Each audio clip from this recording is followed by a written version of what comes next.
The city of Neo-London never slept. Tall glass towers reached into the clouds, and bright airships glided between them like silent birds.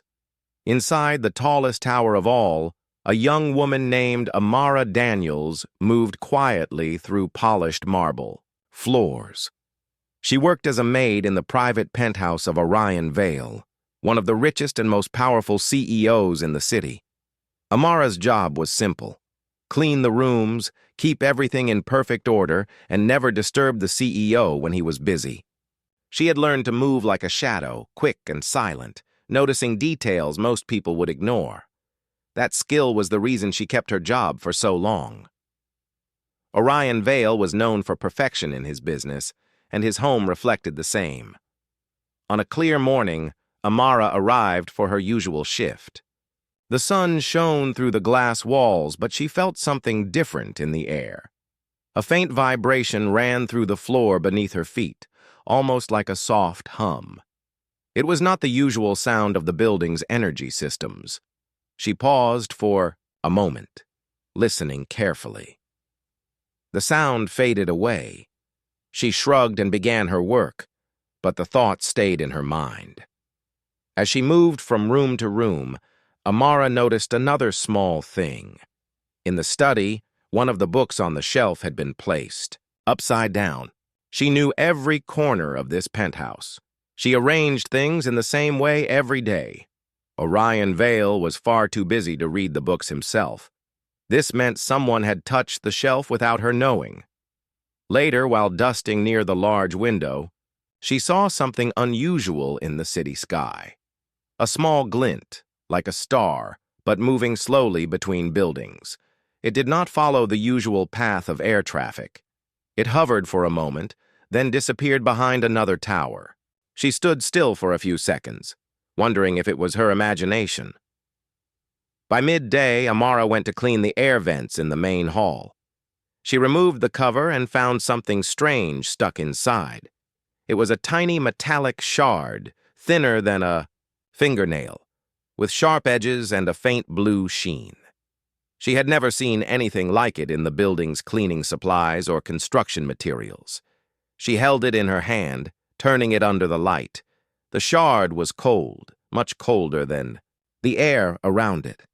For a moment, she thought about showing it to security, but she decided against it. They would probably laugh, tell her it was nothing important, and throw it away. Instead, she wrapped it in a small cloth and placed it in her bag. She could look at it later when she was home. In the evening, Amara moved to clean the CEO's private meeting room. The large digital wall screens were off, reflecting her image faintly as she wiped the table. Out of the corner of her eye, she thought she saw movement on the blank screens, a faint flash of symbols, so quick she almost missed it. She turned quickly to look again, but the screens were dark. Orion Vale entered the room suddenly, speaking quickly into his communicator. He did not even look at Amara as he passed, heading for his desk. She stepped back quietly to the side and continued her work without interrupting him. He was talking to someone about an important interplanetary deal. The words, "secure transmission," and unusual readings caught her attention before the door closed behind him. That night, while preparing to leave, Amara walked past the main security station. Two guards were laughing about a small power fluctuation that had happened earlier. One of them joked that maybe the building was haunted. Amara felt the vibration under her feet again, stronger this time, and she noticed that the lights in the hallway flickered for a split second. She stepped outside onto the private balcony before heading home. From there, she had a wide view of the city. The night sky above Neo-London glowed faintly from the lights below, but she could still see a few stars. She leaned on the railing and scanned the sky, looking for that strange glint she had seen earlier. Her breath caught when she spotted it again, the same moving light far above the city. It was brighter now and seemed to pause directly above the tower before sliding away into the darkness. She stayed there for several minutes, watching, but it did not return. When she finally turned to leave, she caught sight of something else, a shadow moving across the far end of the balcony roof. It was small, quick, and silent, almost like an animal, but the shape was too smooth and metallic. By the time she reached the corner to look, it was gone. She listened carefully, but all she could hear was the distant hum of air traffic. Amara returned inside, her mind filled with questions. She had worked in this building for years and had never seen so many strange things in a single day. Most people might dismiss them as random events, but she could not ignore the feeling that something was happening, something no one else was paying attention to. On her way out, she passed the darkened main hall. For a brief second, she thought she saw one of the paintings on the wall shimmer, as if the colors were shifting. She blinked, and it was normal again. She shook her head and continued walking. Outside, the streets were quiet, lit by neon signs and floating lamps. Amara clutched her bag tightly, feeling the weight of the metallic shard inside. Whatever it was, she was certain it was connected to everything she had noticed today. The strange light in the sky, the vibration in the floor, the upside-down book, the flicker on the screen, the shadow on the balcony. They all formed a pattern she could not yet understand. She took the train home, sitting near the window and staring at her reflection. In her mind, she replayed each detail of the day. Her instincts told her this was more than just an odd series of coincidences. Something unseen was moving inside Orion Vale's world. By the time she reached her small apartment, Amara had made a decision. She would keep watching. She would notice everything. She would not tell anyone just yet. If something was truly wrong, she would need proof. As she placed the metallic shard on her table, its faint blue sheen glimmered under the light. It almost seemed to pulse. Amara leaned closer, and for the briefest moment she thought she heard a soft clicking sound from it. She straightened quickly, her heart beating faster. The city outside continued its usual noise, but for Amara, the world had shifted. Something was hiding in the shadows of the tallest tower in Neo-London, and she was the only one who had seen the first signs. The next morning, Neo-London's sky was silver with clouds. Airships drifted through the mist, their lights glowing faintly. Amara Daniels stood at the train station, holding her bag close. Inside was the tiny metallic shard she had found in the air vent the day before. She had thought about it all night, listening to its faint clicking sound in the quiet of her apartment. She still did not know what it was, but she knew she had to keep it hidden. When she reached Orion Vale's tower, everything looked normal. The building's glass walls shone, the guards at the entrance stood at attention, and the lobby floor reflected the ceiling lights perfectly. Yet the moment she stepped inside, Amara felt that same faint vibration under her feet. She began her work as usual, starting with the upper lounge. While dusting the tall windows, she glanced at the sky. The strange light she had seen last night was not there, but she noticed something else. A group of small drones flew past the tower, moving in a perfect triangle formation. They had no company logos and were completely silent. Later, in the study, she found another odd detail. A small folder was missing from the CEO's desk. She remembered placing it there 2 days ago, labeled with a gold stamp. Orion Vale was too busy to move it himself, and the cleaning staff was not allowed to touch his work materials. She bent down to look under the desk, but found nothing. As she straightened, she heard the soft whirring of machinery. She turned and saw one of the service drones floating past the open doorway. It paused for a second, almost as if it were watching her before moving away. Service drones usually followed a fixed cleaning route, but she had never seen one pass through the study in the middle of the morning. During lunch break, Amara sat in the staff lounge with a cup of tea. She kept her head down, listening to the chatter around her. Most of the other staff were talking about a minor glitch in the building's weather control system that had made the air colder than usual earlier in the day. No one seemed concerned. Julian, A quiet IT technician sat at the table next to hers, typing quickly on a handheld screen. Amara had spoken to him only a few times before, but she had noticed he was careful and observant. She decided to take a risk. "Have you seen anything strange in the building lately?" she asked in a low voice. Julian glanced at her, his eyes narrowing slightly. "What do you mean?" "Strange lights, missing files, things in the wrong place," she said. He hesitated before answering. "I have seen unusual network activity, signals moving through the private systems that are not from our servers. I checked twice. The origin is unknown." Amara leaned forward. "Unknown from where?" Julian lowered his voice further. "Not from anywhere in the city. Maybe not from anywhere on this planet." His words sent a chill through her. She thought about the strange light in the sky and the shard in her bag. She wanted to tell him everything she had seen, but she stopped herself. She was not sure if she could trust him completely yet. That afternoon, Amara cleaned the CEO's private office while he was in a meeting. As she worked near the window, she felt a sudden shift in the air. The sound in the room changed for a moment, as if everything had gone silent.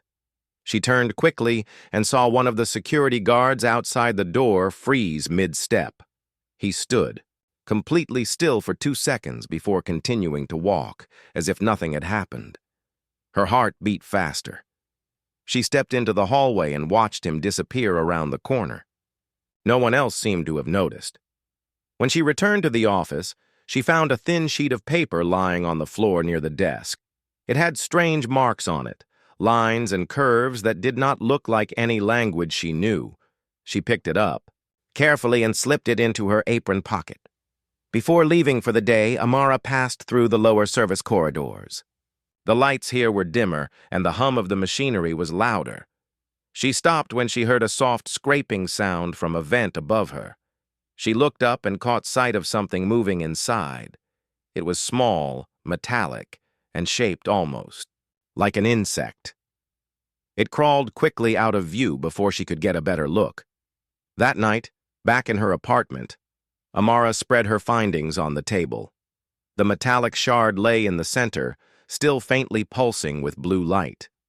Next to it, she placed the strange sheet of paper with its unknown markings. She stared at them for a long time.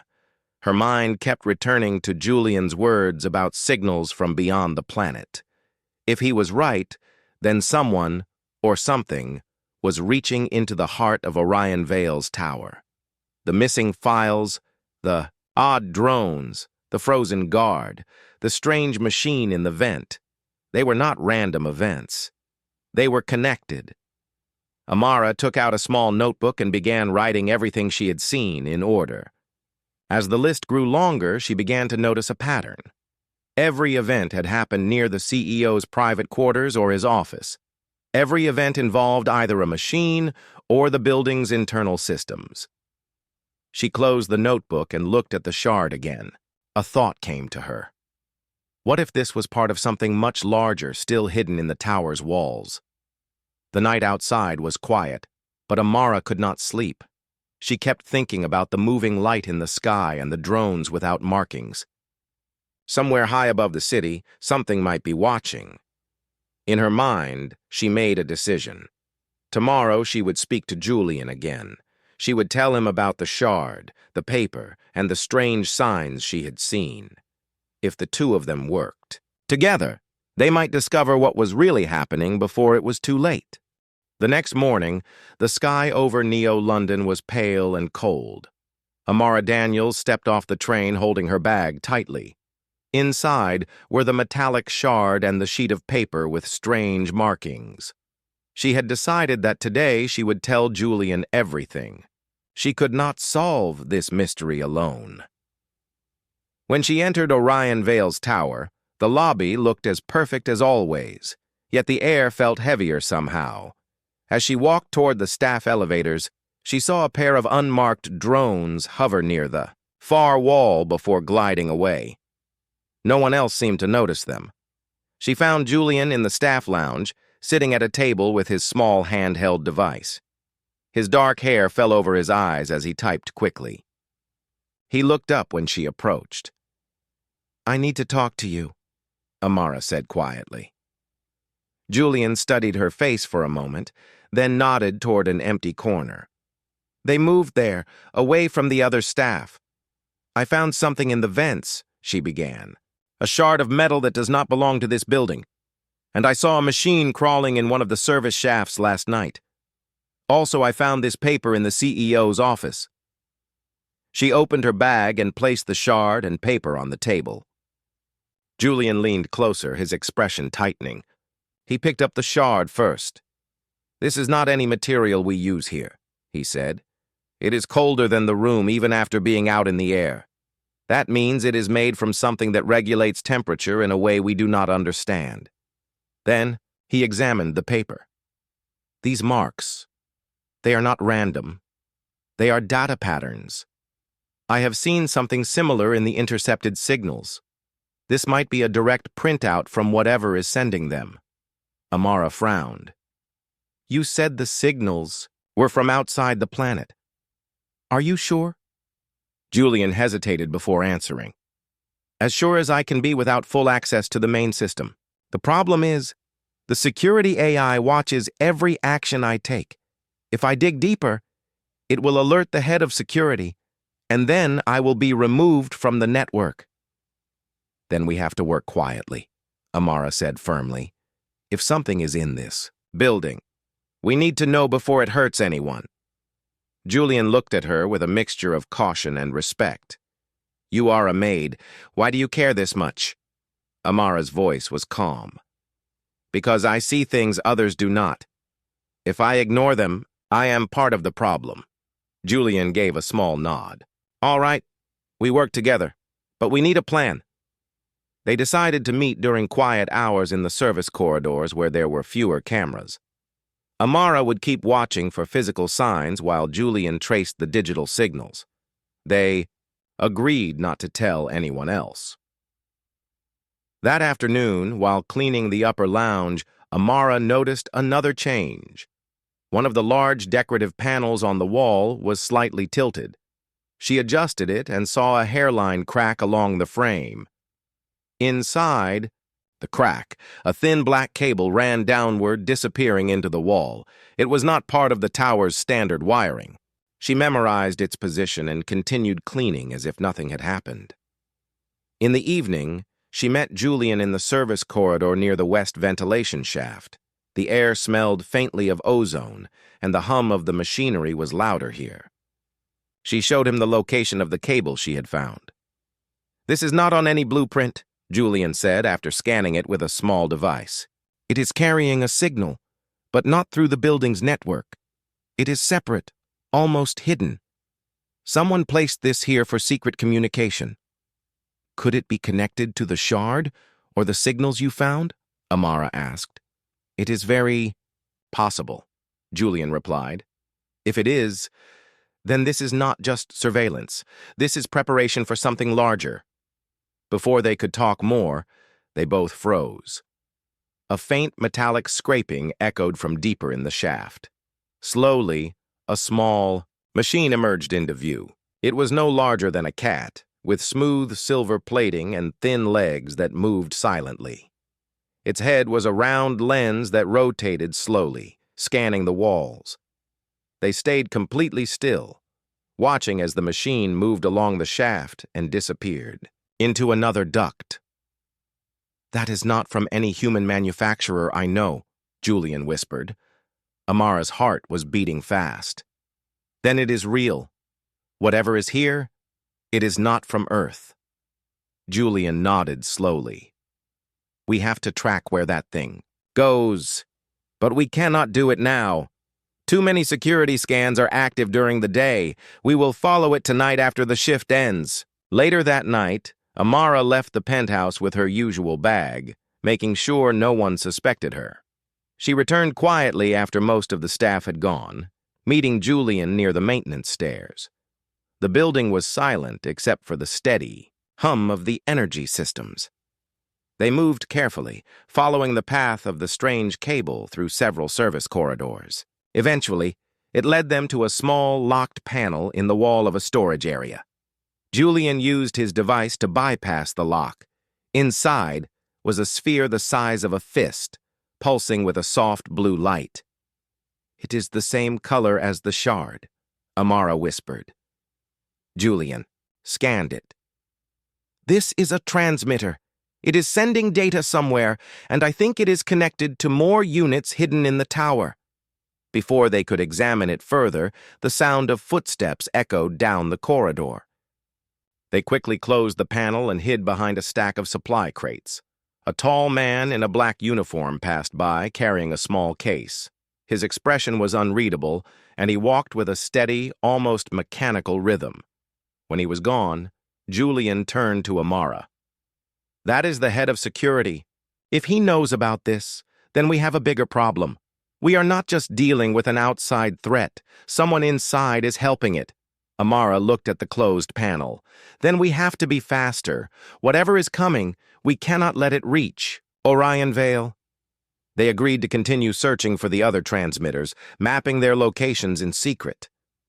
Both of them understood the risk. If they were caught, they would be removed from the tower permanently, but neither of them was willing to stop now. As they left the corridor, Amara glanced toward the glass wall that looked out over the city. High above Neo-London, the strange, moving light had returned, brighter than before, and she felt a cold certainty in her chest. Something was watching the tower, and it was getting closer. The morning after their secret search, Amara Daniels woke with a restless mind. She had barely slept. The image of the glowing transmitter sphere and the strange machine in the vent kept repeating in her thoughts. She knew now that this was no simple fault in the building systems. Something was here, hiding inside Orion Vale's tower, and it had help from someone on the inside. When she arrived at work, the tower's atmosphere felt different. The lights were steady, the hallways quiet, yet there was a strange tension in the air. Security guards were moving more than usual, checking doors and speaking into their headsets. Amara kept her head down, pushing her cleaning cart toward the private areas. Julian had left her a short message that morning through a folded note in the staff lounge. 2 more transmitters found, all close to the CEO's private quarters. That confirmed her suspicion. The machines and the signals were focused on Orion Vale himself. As she cleaned the corridor leading to the CEO's bedroom, she overheard voices from behind a partly open maintenance door. She stopped, her hand still on the cart handle, and listened. One voice was deep and calm. The other was strange, almost metallic, speaking in a rhythm she did not understand. The deep voice was familiar. It belonged to the head of security. "The next test will be complete tonight," the head of security said. "The systems are responding as expected. The target will be vulnerable soon." The metallic voice replied with short bursts of sound that were not any human language Amara knew. Yet somehow the meaning reached her mind in a vague, uneasy way. Words like observe, weaken, and transfer. Her heart pounded. She stepped back silently before either voice noticed her. She kept walking as if nothing had happened, but her thoughts were racing. Tonight. Whatever they were planning was happening tonight. In the afternoon, Julian found her near the supply room. He kept his voice low.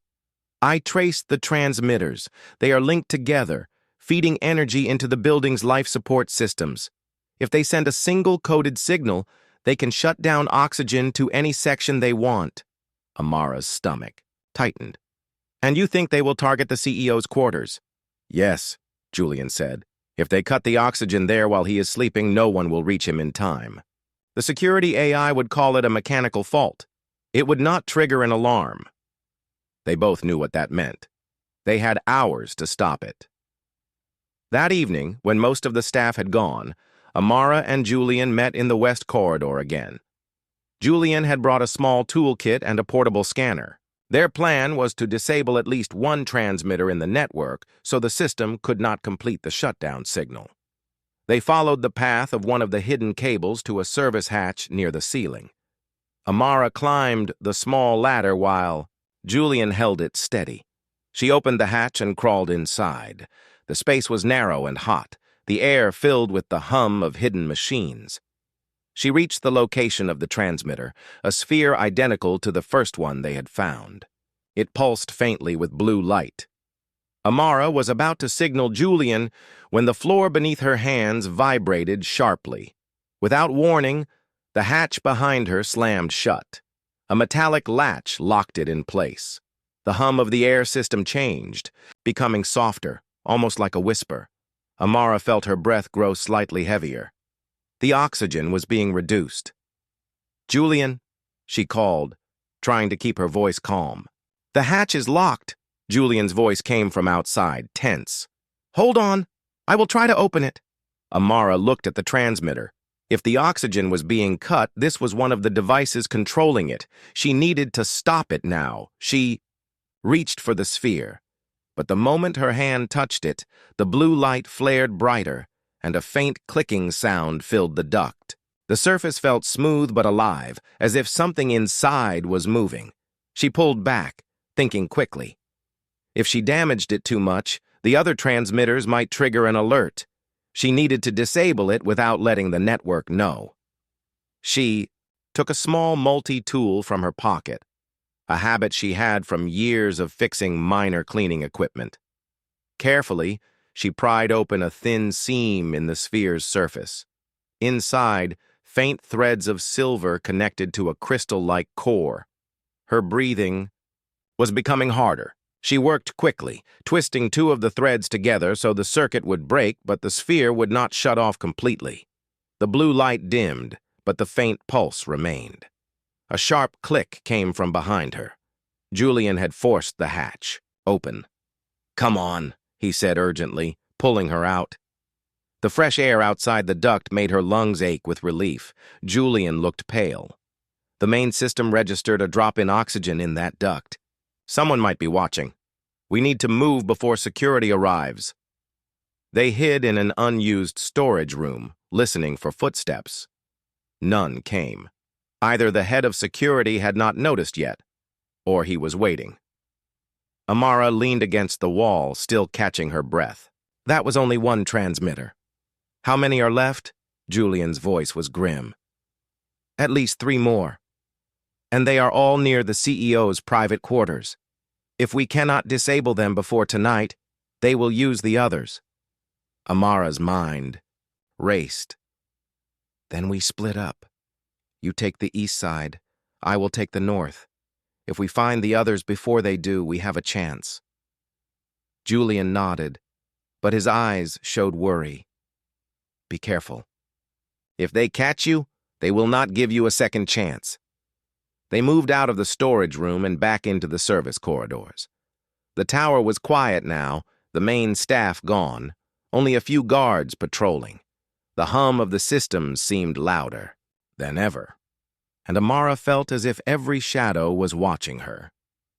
As she approached the north corridor, she glanced out through a narrow maintenance window. Far above the city, the strange light she had seen before was there again, brighter and larger. It moved slowly toward the tower, stopping directly above it. Her pulse quickened. Whatever was happening tonight was not just inside the building. It was connected to whatever waited in the sky. And now there were only a few hours left before the CEO's life would be in danger. The night had fully settled over Neo-London. The city lights glowed far below, but inside Orion Vale's tower, the higher floors were dim and quiet. Amara Daniels moved quickly through the service corridors, her footsteps soft on the metal floor. She had one goal in her mind: find the remaining transmitters before the oxygen in the CEO's quarters was cut. Julian was on the east side of the building, searching through maintenance shafts and hidden vents. They had agreed to keep in touch through short-coded messages sent from his portable device to a cleaning unit Amara carried. It was the only safe way to communicate without triggering the building's monitoring systems. Amara reached the first location she suspected. A storage room near the CEO's private lounge had a low ceiling with removable panels. She climbed onto a chair and pushed one panel aside. There, nestled in a narrow gap, was a sphere identical to the others. Its blue light pulsed steadily. She pulled out her small multi-tool and carefully opened a seam in the sphere. The silver threads inside looked like they were moving, almost alive. She broke two connections, just as she had done before, making sure the device stayed active enough to fool the network, but weak enough to be useless for the shutdown. A faint vibration under her feet made her pause. It was stronger than before, like a distant engine starting. She quickly replaced the panel and left the room. Her cleaning unit chirped softly, showing a short message from Julian. Found one. Disabled. That meant at least 2 transmitters were now safe. But they had no idea if more were hidden deeper inside the walls. Amara moved toward the north side, passing by a security checkpoint. She kept her eyes down, pushing her cart as if she were still on normal cleaning duty. One of the guards gave her a brief glance, but said nothing. In a small utility corridor, she found another suspicious cable running behind a loose metal plate. She pried it open and saw the third transmitter. This one was slightly different. Instead of a steady blue light, its glow pulsed faster, almost as if it was waiting for a signal. Her fingers worked quickly, breaking the internal threads. The moment she did, the pulsing stopped, replaced by a faint, steady glow. She replaced the plate and stepped back, letting out a slow breath. Julian's next message appeared on her unit. Trouble. Head of security on my side. Moving toward you. Amara's heart sped up. She had only one more location to check, and time was running out. The last transmitter had to be near the ventilation control room, the heart of the building's life support. If they could reach it before the attack began, they might stop the whole system from being used against Orion Vale. She made her way there, but as she turned the corner, she froze. The head of security was standing near the control room door, speaking into a device. His voice was low and calm. She could not hear his exact words, but his expression was cold, focused, and certain. Amara knew she could not get past him without being seen. She needed a distraction. She quietly activated the cleaning unit's manual mode, sending it rolling down the corridor in the opposite direction. Its brushes spun noisily, catching the guard's attention. The head of security turned and walked toward the sound, leaving the control room unguarded for a moment. Amara slipped inside, closing the door gently behind her. The room was small and filled with humming machines. In the far corner, connected directly to the main air systems, was the last transmitter.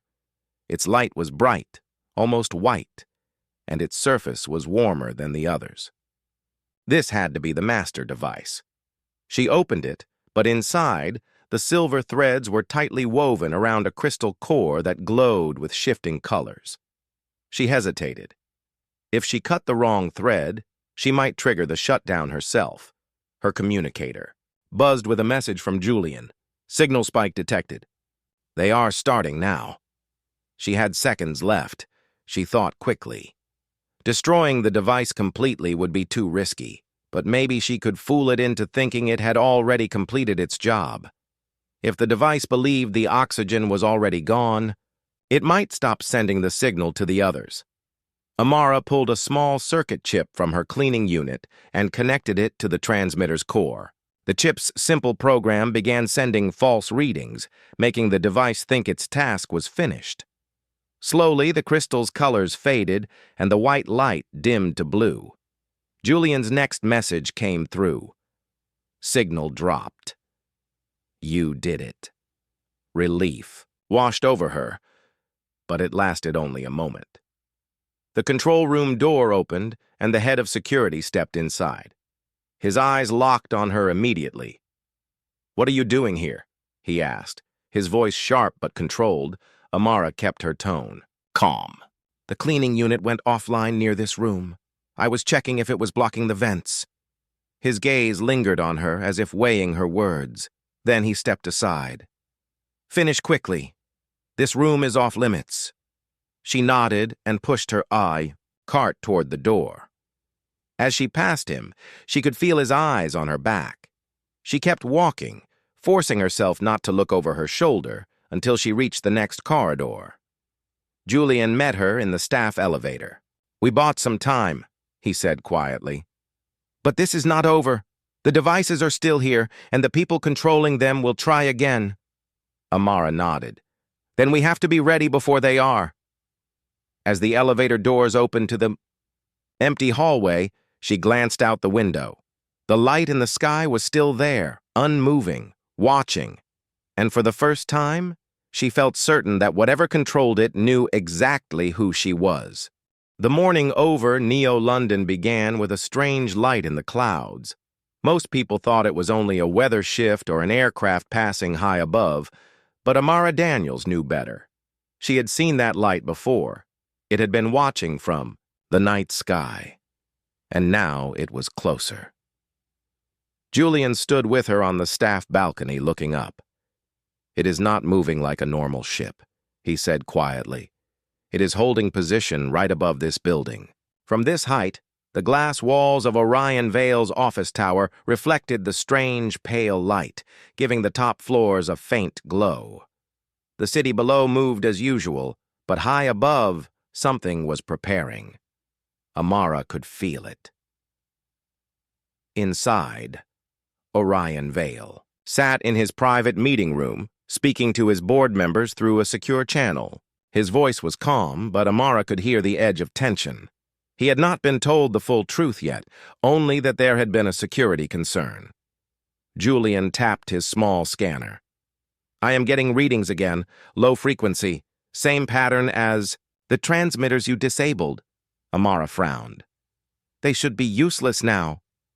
"They are," Julian replied, "but something else is trying to connect to them from outside." That outside was the sky. Amara's mind worked quickly. "If they can link to the transmitters, they can reactivate them. We need to find where the link is coming through." Julian pointed toward the highest floor of the tower, the executive communications deck. It was where long-range signals to and from the tower were sent and received. If the alien ship was reaching down to the devices, that would be the path. But reaching that deck was not easy. The area was guarded and locked under security protocols. Even staff members with years of service needed clearance. Amara and Julian entered a maintenance lift that ran along the side of the tower. The wind pressed against the glass walls as they rose higher. Amara kept her eyes on the pale light above them. It seemed to pulse in slow waves, as if breathing. When they reached the upper levels, they stepped out into a quiet hall. The carpeted floor softened their steps. Ahead, a security door blocked the way to the communications deck. A guard stood near it, watching them closely. Julian moved first, showing a service order on his portable screen. "Communications maintenance. We had a system check request from the board." The guard looked doubtful, but stepped aside after scanning the order. They passed through the door into a circular room filled with antenna control panels and data screens. At the center was a tall, tower-like console with streams of data moving across its display. Amara saw it immediately. A narrow band signal, repeating every few seconds, matching the strange, low frequency Julian had detected. It was aimed straight upward. She leaned over the controls. "If I cut this signal, they cannot reach the transmitters." Julian shook his head. "If you cut it from here, they will know. They will change the frequency and bypass this deck." "Then what do we do?" she asked. "We send them the wrong signal," Julian replied. "If they think the devices have already been activated, they will stop trying for now." Amara worked fast, entering commands into the console. She adjusted the signal pattern to match the false completed reading she had used before. The system accepted her changes, and the pulse shifted. Above the tower, the pale light flickered once, then dimmed. "They stopped," Julian said, relief in his voice. But before they could leave, a voice came from behind them. "Step away from the console." They turned to see the head of security, his hand resting on the access panel by the door. His expression was unreadable. "What exactly are you doing here?" he asked. Julian spoke first. "Signal test. We saw a strange reading." The head of security walked closer, his eyes fixed on Amara. "And who gave you permission for that?" Amara held his gaze. "The reading was dangerous. If we waited for permission, it might have been too late." He studied her for a moment, then looked at the console. "Dangerous to whom?" "To Mr. Vale," she said simply. For a long moment, the room was silent. Then he stepped aside. "Finish what you came here for, and leave quietly." They did not ask questions. Back in the lower floors, Amara returned to her usual duties, but her mind stayed on the sky. Julian's last scan of the light above showed that it had moved back slightly, still watching but no longer reaching toward the tower. Later that afternoon, Orion Vale requested her presence in his private lounge. He was standing by the large window, looking out at the skyline. "I am told you have been helping with some unusual maintenance," he said. Amara chose her words carefully. "There were devices in the building. They could have harmed you. Julian and I stopped them." Orion turned to face her. His sharp eyes searched her face, but instead of doubt, there was a quiet respect. "You saw what others missed. That is rare." Amara did not speak. She only nodded. "I do not know yet who put those devices here," he continued, "but I intend to find out. And I suspect you may be better at seeing the truth than my own security team." The light outside shifted again, faint but visible. Orion followed her gaze. "What is that?" Amara hesitated. "It is not from this city, and it is not gone." Orion did not press her for more. He simply said, "Then be ready for what comes next." That night, the pale light moved again, lowering in the sky until it hovered closer than ever before. From her small staff room, Amara watched it through the narrow window. She had stopped it once, but she knew the watchers above would try again, only this time they would not just be sending a signal. The next morning, the city was quiet but heavy with something unseen. It was not the usual stillness before a rain. This was the stillness of waiting. Amara Daniels stood in the service corridor, polishing the silver tray in her hands, but her thoughts were far from the kitchen. She kept glancing toward the narrow window at the end of the hall. The pale light above the tower had not faded through the night. Julian found her there. He had dark circles under his eyes from working with his scanners all night. "They are coming closer," he said. "I think today they will try again, but not from the sky only. They will come inside." Amara put the tray down. "Inside the tower?" "Yes," Julian replied. "I found something strange in the ventilation data. The airflow changed for 20 minutes early this morning, as if something moved through the ducts. It was not a human size, but bigger than a bird." Amara thought quickly. "If they are already inside, they will aim for the communications deck or Mr. Vale's private floor." Julian nodded. "We need to split. You watch the private floor. I will monitor the upper deck." They moved fast, using the maintenance lifts. Amara reached the 35th floor where Orion Vale's office and lounge were located. The corridors were unusually empty. Even the guards were fewer than normal, moved elsewhere for some unknown reason.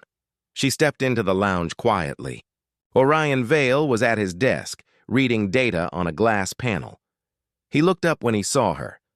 "You are not scheduled to be here this early." "There is something moving in the building," she said. "We do not have much time." Orion set the panel aside. His eyes narrowed slightly. "You mean the same thing that sent the light above us?" Amara nodded. "Yes, and it may be here for you." For a moment, neither spoke. Then a faint sound came from the far corner of the room. It was like the whisper of air through a narrow pipe. Amara moved toward it, her steps silent on the carpet. The wall panel there had a small vent grill. Behind it, the darkness seemed to shift. Suddenly, a shape slid out, smooth, metallic, and narrow, like a moving piece of glass. It glided toward the floor and stood upright. It was no taller than Amara's waist, but its surface shimmered like liquid. Orion took a step back. "What is that?" "It is a probe," Amara said, her voice low. "It will try to send a signal to the ship above. That signal may call them here." The probe extended a small antenna from its top. Amara knew she had only seconds. She pulled the small signal jammer Julian had given her from her pocket and activated it. A faint hum filled the room. The probe froze for a second, then changed shape, flattening itself and sliding rapidly toward the door. Amara moved quickly, blocking its path. The device shifted again, this time sending out a sharp pulse of light. It was not an attack, but a coded flash. A call. Above the city, the pale light brightened. Julian's voice came through her earpiece. "They are lowering something toward the roof. It is big. We may have less than 10 minutes. Amara looked at Orion. "We need to move you to a safe place." But Orion shook his head. "If they are after me, they will follow. The safe place is here where you can stop them." She did not argue. Instead, she scanned the probe with her jammer until its surface dimmed and stopped moving. Then she sealed it inside a metal service box. Minutes later, the lights in the lounge flickered. A shadow crossed the wide glass window. Amara and Orion both looked up. Descending from the pale light was a smooth oval craft, no bigger than a small car, but glowing faintly at its edges. It hovered just beyond the glass, silent. From its underside, a beam of soft blue light extended toward the window. The glass began to ripple, as if turning to liquid. Amara stepped in front of Orion. She raised the jammer again and tuned it to the same low frequency she had intercepted before. The beam flickered, then dimmed, but the craft did not retreat. Instead, a panel on its side opened, and a second smaller probe emerged, floating toward the window. Julian's voice came again. "I am on the roof. There are 3 more of them above me. I will keep them busy. Hold your floor." The smaller probe reached the rippling glass and began to press through. Amara increased the jammer's power, feeling the device heat in her hands. The probe paused, then slowly retracted. The craft outside shifted its position, circling once, then rising back toward the pale light in the clouds. The ripple in the glass faded. The lounge grew still again. Orion looked at her for a long moment. "You just made them change their plan. They will come back," Amara said quietly. "But next time, they will not test. They will act." Julian entered minutes later, carrying a scorched panel from the roof. "They tried to place another transmitter up there. I removed it. For now, they are pulling away." Through the window, the pale light was rising higher into the sky, becoming only a faint dot. Orion stepped to the glass. "If they are not from here, then why me?" Amara answered slowly. "I think it is not only you. It is what you control. Your company's networks, your satellites, your reach. They want access to it." Orion nodded. "Then we protect it, and we protect this tower." The 3 of them, a CEO, a maid, and a quiet technician, stood in that high lounge, watching the light fade into the morning clouds. They knew it was not the end. It was only the first chapter in something larger. But for today, the tower stood safe, and the life of the millionaire CEO was still his own, because someone had seen the signs no one else had noticed.